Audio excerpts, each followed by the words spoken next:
their son Micah was born with kidney failure.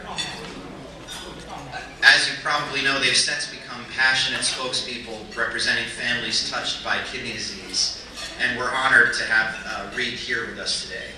Since 2009, Reed has actively supported our public awareness campaign to educate about the risks of kidney disease.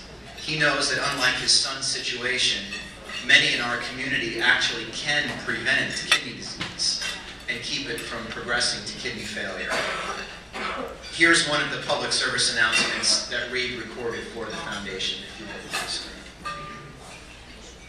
I'm a professional athlete, but I never knew how important kidneys are to your health until my son was born with kidney failure. My wife donated a kidney to him. Everyone is doing great now. But this experience has taught us how essential kidneys are to life. If you have diabetes, high blood pressure, or a family history of kidney disease, you are at risk. Talk to your doctor or contact the National Kidney Foundation to learn more. It might just save your life.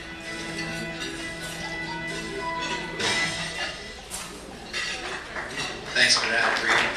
In 2010, Reed received our Volunteer Service Award for his many contributions to the cause, and including today on his day off, please join me in welcoming Reed here at our conference.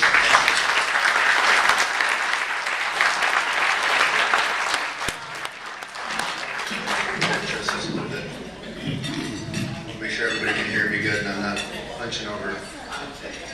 Yeah. I'm not that big. Everybody expects to see a 300-pound football player. That is not me. I do not play the offensive line, obviously. So I'm really happy to be here today. It's a great conference because this is really about you guys, your health, your well-being. And it's one of those things as a pro athlete, I'm so happy to be involved with something like this because I think, playing for the Washington Redskins has been an unbelievable opportunity, really a privilege. But with privilege comes responsibility. I don't think we're here just to make money and win football games, and that while that's fun and everything, I think we have a responsibility to give back and to impact people that we have maybe similar experiences and share those experiences with you guys. So I've been part of the kidney community for about 6 years now. And I know many of you have been part of that community for much longer. So again, I'm so thankful you're here and that I'm here to be able to share some of my experiences with you. I'm just going to tell you a little bit about my story. Back in 2006, that seems like a long time ago now, I got a phone call from the one and only Joe Gibbs in April 2006. Got drafted by the Washington Redskins. And as you can imagine, I was married. I had a little boy on the way. I'd been drafted by the Washington Redskins. Things didn't seem like they could get any better at that point. I came out here. I quickly learned it's a very competitive job, and they don't just hand things to you. There's a lot of adversity for me. It was a time of just a lot of change. A lot of adjustment. When I come into training camp, kind of a funny story, I'm from Colorado, where apparently there's negative humidity. Because there's literally no humidity. So I get out here, and not only am I learning football, a new defense, the speed of the game, trying to tackle a guy like Santana Moss, or run alongside a guy like Sean Taylor, which is impossible. Doing those sort of things. I have to do it in a sauna in the middle of July. So I was not prepared for that, and it's one thing I've gotten used to and part of my adjustment process, but I was not quite prepared for that kind of humidity, especially it being record-breaking highs that year, 115 heat index. So that was an interesting thing. About halfway through camp, I guess almost the end of camp, we went through 3 preseason games. Last preseason game, last opportunity for me to make an impact, and I get a call from my wife about 5:30 in the morning, so it was 3:30 in the morning in Colorado. And my wife said, I think I'm going into labor. If you're a husband and you're 2,000 odd miles away, that's not the best feeling in the world. And I went into the team meeting that morning. I talked to the great man, Coach Gibbs, and I said, Coach, I've got to go. And he said, I totally respect you for what you're doing. You have to do the right thing for your family. But us having one more game and you being a rookie, I cannot guarantee you a job when you come back. And it was one of those things that, he told me, he said, you are absolutely making 100% the correct decision for you and for your family. So I make it back to Colorado a half an hour before my wife gives birth. 5 weeks premature to my son Micah, who was born with ESRD, which everybody knows as kidney disease, kidney failure. And so at that point, the next year and a half were a very trying time for us. You know, my wife spent a month back in the ICU in Denver. They were trying to stabilize medication, trying to figure out how we can prolong his small amount of kidney function, something like 4% kidney function before, you know, so he's big enough to start dialysis. So we were on medications. He was in the ICU for about a month before he came out here, and got him on the plane out here. And you know, it was a hard adjustment for me to play during that time without him.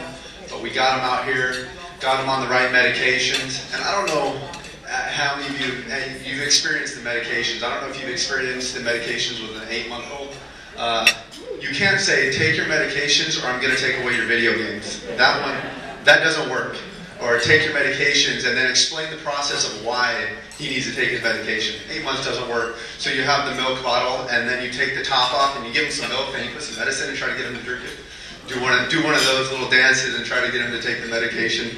And then at 8 months, well, actually before 8 months, we did a vesicostomy surgery, we did a peritoneal dialysis, catheter surgery, all to get him prepared for dialysis. At 8 months, he started dialysis, and I know all of you understand the challenges that brings into your daily life. It's one of the things that you live through and you persevere, but it's something that it's not a normal day. So we would hook him up to dialysis at night. We learned how to do that through the Children's Hospital in DC, which has been great to us. We learned how to, function the machine properly and put the mask on and change everything to prevent infection, all of that kind of stuff. And kind of a funny side story, we decided during one of the bye weeks, and we're like, you know what, we need to get away from football. Let's go down to Williamsburg and just get a hotel room. We'll walk around the little colonial Williamsburg with an 8-month-old. I don't know why we thought that would be fun.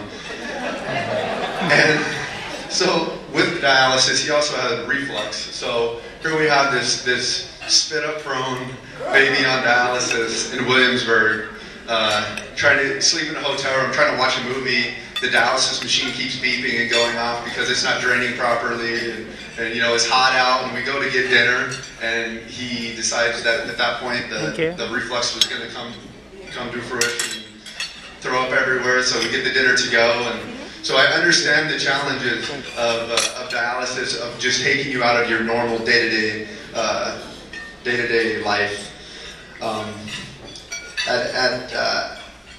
At 8 months, I said we started dialysis. Everything we got used to medicines, got used to dialysis. We're kind of understanding the process and kind of functioning in that way. But it presents challenges with infection. I'm sure you guys have dealt with that.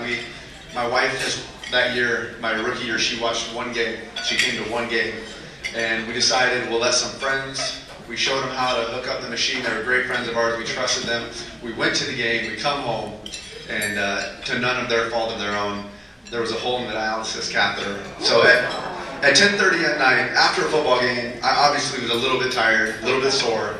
We take my son, hole in the dialysis catheter, go down to our back drive coming from Landover, Maryland to Northern Virginia, back to DC, got the right antibiotics, and then got home about 2:30 in the morning.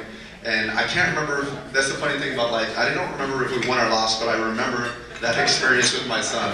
So, after that point, we actually had, between the medicine, dialysis, he actually had a feeding tube as well to try to bulk him up, because the whole thing for him is we wanted to get him to 20 pounds.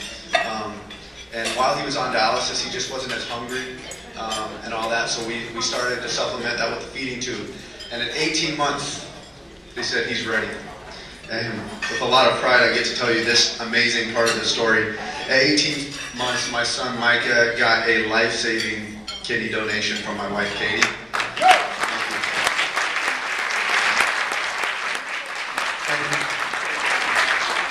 With all that we went through with the medication and dialysis and everything, it kind of came to that boiling point of getting that kidney transplant, and we're so thankful for that. It was a real success. My wife and my son were a very, very close match. So they both went into children's medical right here in DC. Got a wonderful transplant. My son is doing amazingly well. I'm sure they'll get up pictures and whatnot. That was Michael with the feeding tube right there. He had a transplant. He has been doing amazing. He's 6 years old now. He goes to kindergarten just like all the other little boys and girls. You wouldn't know. He takes his medicine like a champ. He is playing all the things he wants outside. He rides his bike. He loves to read. He loves school. He does all the things you would expect a 6-year-old to do. He's a wonderful big brother to 2 other sons that we have, and it's been amazing. We golf together. He loves to ride his bike with his friends in the neighborhood. And the big advice I have for you is, if there's any potential donors in this room, anybody thinking about it, anybody that has a family member that's been affected by kidney disease or a friend, just do it. It's what it has done to change my son's life, from going to dialysis to having the kidney transplant. It's been amazing. My wife is a picture of health. She's given one of her kidneys and still has great health. She's given birth to 2 more sons, Caleb and Samuel, and she has no restrictions. We bike, we hike back in Colorado, we snowshoe, we get out. She's going to learn to golf this summer. I will not be teaching her. For our marriage, we've been married 10 years, and I think, you learn a lot about marriage. Golf, me teaching her golf will not be helpful in that regard. And you will be hearing more later about transplantation and living donors from Dr. Lesser later on in this afternoon's conference. We also have 2 exhibits here from the University of Maryland and the Georgetown Transplant Institute. So I encourage you, at any of our break time, to go check those out. Just learn more about living donors. See if that's something, if you or your family is interested in. I would urge you to check that out. And I would just say that I'm so happy to be here on a Sunday. I was able to go to church with my family this morning on a bye week. And for me, our faith, our friends, our family, the medical community, all the doctors we've had, the nurses we've had. So many, when you go through that process, with neurologists and nephrologists and everybody, all the people, the lab techs, all the people that still do blood draws on my son, they're all so great. And they've really supported us through this time for us, was a time of need. So I'm sure you have all the same stories about people who have helped you and the people that have impacted you. And I just want to say, that we're thankful for those people. I talked to you March 2008, he had a transplant. After that, I said, you know what, Mike is healthy, he's kind of out of the woods, he's doing great. I need to figure out how I can help with this. With being a Redskin, a lot of guys have their own foundations and do amazing work. London Bridges Foundation, Lorenzo Alexander ACES Foundation, helping give back to the community. And I felt, what better organization than the National Kidney Foundation that's already out there, already giving literature and education and awareness for me to get involved in. So in March of 2009, I was the honorary chairman for the Prince George's County Kidney Walk, and I really never looked back. And I'm thankful that they've involved me. Things I've learned, that this area, the capital area, has the highest prevalence of kidney disease in the country. And it's really the impact, the factors of high blood pressure and diabetes are huge. And that's why, really my passion is about awareness and creating that awareness. Because if we can get that awareness, we can get people screened. And if we get people screened, maybe we can prevent a few people from not just learning that they have kidney disease, but prevent it from being, or not only learning they have some of those risk factors, but preventing full-blown kidney disease. And that's really, really what I'm hopeful in doing here today. And the Kidney Foundation has amazing free screenings, the Health Expo, different times when they have free screenings throughout the year. We've, in the last 10 years, screened over 23,000 people in this local area. So, that's something to be applauded for sure. So.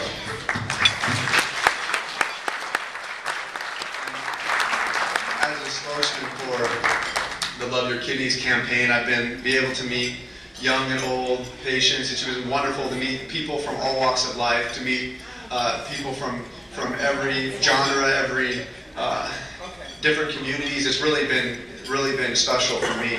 And I've been able to do, as you saw, that public service announcement. I've done lots of radio interviews with Doc Walker on his show, and just different radio shows on ESPN 980, a lot of different ones that have helped benefit the Kidney Foundation. I spoke as a speaker at the World Kidney Day, their reception there on Capitol Hill.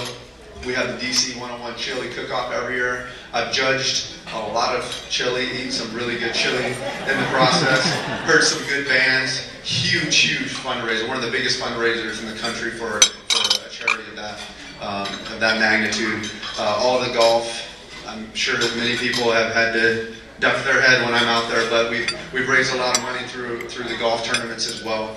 And one special event to me has been the Kidney Walk, because it really it's an inspiring event that brings together patients, family, friends, the medical community to celebrate life and raise money for helping kidney disease. And I've been able to be involved with not only the Prince George's County Kidney Walk in the past, but the last 2 years I've been at the Northern Virginia Kidney Walk. So I hope you all can join me in April 21st in Northern Virginia Kidney Walk out at the Rustin Town Center. That's been a great event.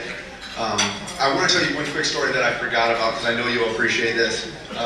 Joe Gibbs has been a mentor to me, and a guy that, he knows so many people. He's won Super Bowls. He's impacted many. He's well known. He's well regarded. He's got his own NASCAR. He's famous. Whatever, all that stuff. But for him, when my son had a transplant, for him to call my home when he knew I wasn't there and leave a minute-and-a-half prayer for my son before. Sorry, that's kind of emotional, but before his transplant, I just wanted to say that, regardless of football, that, your family and your friends are most important. And so it was just so special for me. I wish I would have saved that and recorded it, but that was before, I thought about iPhone or anything like that. But, it was just special to me that beyond football, I know this community loves football, but I know it cares about each other even more. And so, I think that together we can raise awareness, and I just want people to know, it's my story, it's also your story, and we're in this thing together. So I appreciate your time, and I hope you enjoy the rest of the conference.